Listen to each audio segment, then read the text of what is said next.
Alright, thank you for finding this video, and in this video I'm going to show you how to shoot at night and edit using Lightroom on your smartphone.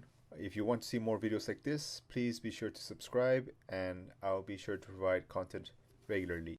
Now, I'm in an alleyway at this moment and I want to take a photo using my iPhone, as you can see. So I'm going to open up my camera app. And actually the iPhone can shoot in RAW, but you need an external app. But I'm just using regular camera app right now. And what I'm gonna do is, after composing, I'm going to place my finger on the highlights. And what that's gonna do is that's gonna it's gonna expose for the highlights, and that's what I want. It's okay if the rest of the picture is dark, but if you expose for the highlights, it makes it much easier later when you're editing, because it's much easier to take out the detail from the shadows and the darks than to try and take detail out of highlights that are overblown.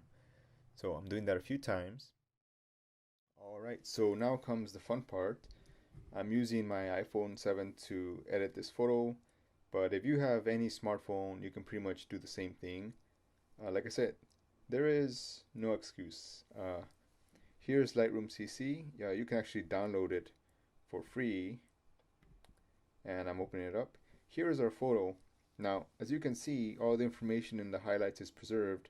And I know the photo looks really dark, but that's okay, because it's easier to take information out of the blacks and the shadows than it is to get any information from the highlights. So if I were to have shot this as a normal picture, I would have had real hard time getting those colors from the bright areas.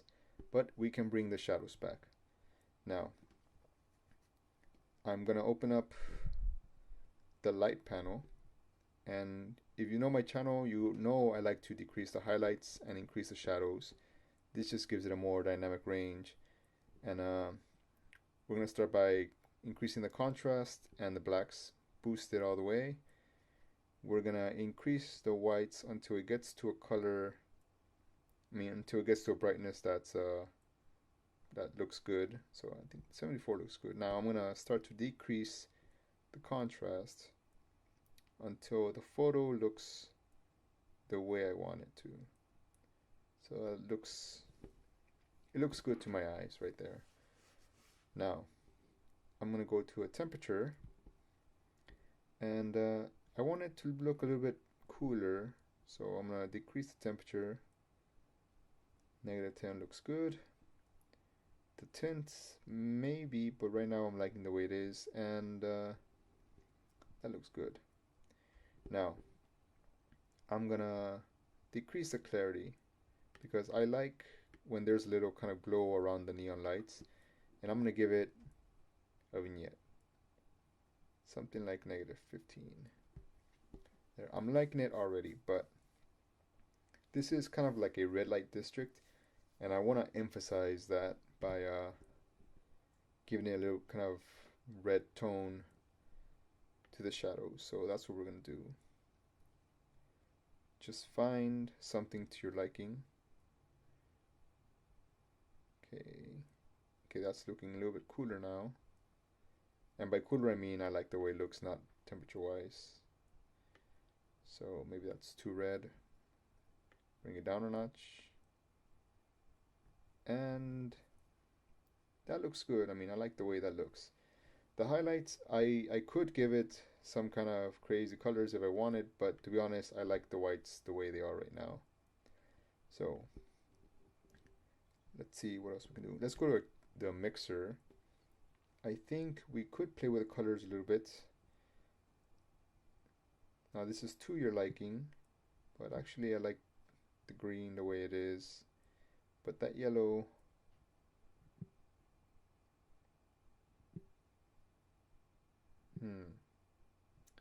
actually that yellow is fine also, but this is all hit or miss the way you want to do it. So I do like that kind of hot pink, so it's a little too saturated. I'm gonna reduce the saturation, and I'm gonna increase luminance, make it a little bit brighter. Okay, now what else can we do? Actually, I would like to increase the saturation a little bit, not too much. Where is it? Here we go. It's gonna give a little kick, and there we go. That's a pretty decent looking photo, I might say. I like it. So I hope you guys enjoyed this iPhone editing tutorial. And the thing is, you don't need Lightroom to do this. You can do this with almost any app. You can download whatever editing app, and they all pretty much do the same thing. And they all have channel mixers and temperature and messing with contrast and saturation. So it's to your liking. And the reason I did this video is to show that you don't need an expensive DSLR or just whatever expensive camera you want to buy to take these kind of photos. You can start taking them right now. As you saw, I took this photo with my phone, and I could do the same thing if you gave me a film camera or any camera really. So no excuse. And I hope you enjoyed this video. Please subscribe if you haven't already. I will try to make more videos, and thank you very much for watching. See you around.